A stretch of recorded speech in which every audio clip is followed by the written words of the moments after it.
नमस्कार, स्वागत आहे तुमचे आमच्या चॅनेलमध्ये। आवाज महामुंबईचा, शोध बातमीचा, कौल मनाचा।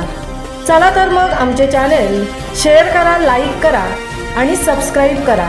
धन्यवाद। धुव्वाधार पावसात चिरगाव, तामणे, करंबे, भापट, रातिवणे, कोळवट या रस्त्याचे डांबरीकरण केले पूर्ण। जनतेची नाराजी।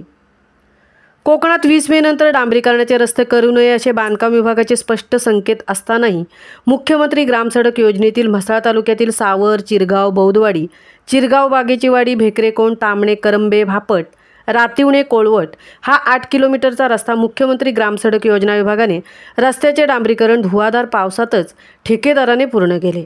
8 किलोमीटर लांबीचा रस्ता पुढील 5 वर्षाच्या देखभालीसह ₹80 लक्षाच्या या रस्त्याला ₹5,30,66,000 खर्चाची शिफारस व मंजुरी खासदार सुनील तटकरे आणि नामदार आदितीताईंनी देऊनही संबंधित ठेकेदाराने सदर रस्त्याचे कार्पेट, सिलकोट हे मे महिन्यातील 19, 20, 21 अवकाळी आणि धुव्वाधार पावसात केल्यामुळे नेहमी येणारे परिवहन महामंडळाचे चालक, रिक्षा व वाहतूकदार यांनी मंडळी तसेच स्थानिक मंडळी कमालीचे नाराज झाले आहेत। या रस्त्याचे आता तूर्त उद्घाटनच नको, येथे लोकसभा निवडणूक झाल्यावर करू म्हणजे 5 वर्षाच्या देखभाल दुरुस्तीसह प्रश्न आपोआप निकाली निघेल अशी खुलेआम चर्चा सुरू केली। तर भर पावसात डांबरीकरण सुरू असल्याचे अनेक फोटो सोशल मीडियावर तात्काळ व्हायरल करून तालुक्यात मुख्यमंत्र्यांच्या नावाचीही ठेकेदार मंडळी बदनामी करत असल्याबद्दल तक्रार केली।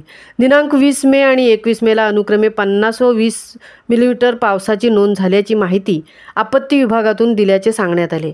या भागातील बहुसंख्य ग्रामीण व बहुजन वर्गातील मंडळींना बारमाही रुंद मजबूत रस्त्याची सोय होण्याच्या दृष्टीने 8 किलोमीटर रस्ता मुख्यमंत्री ग्रामसडक योजनेतून व्हावा।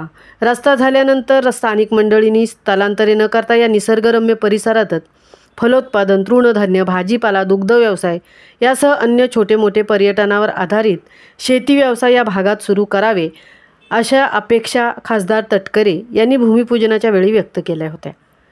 आवाज महामुंबईचा चॅनेलसाठी संजय खांबेटेंसह तृप्ती भोईर, म्हसळा।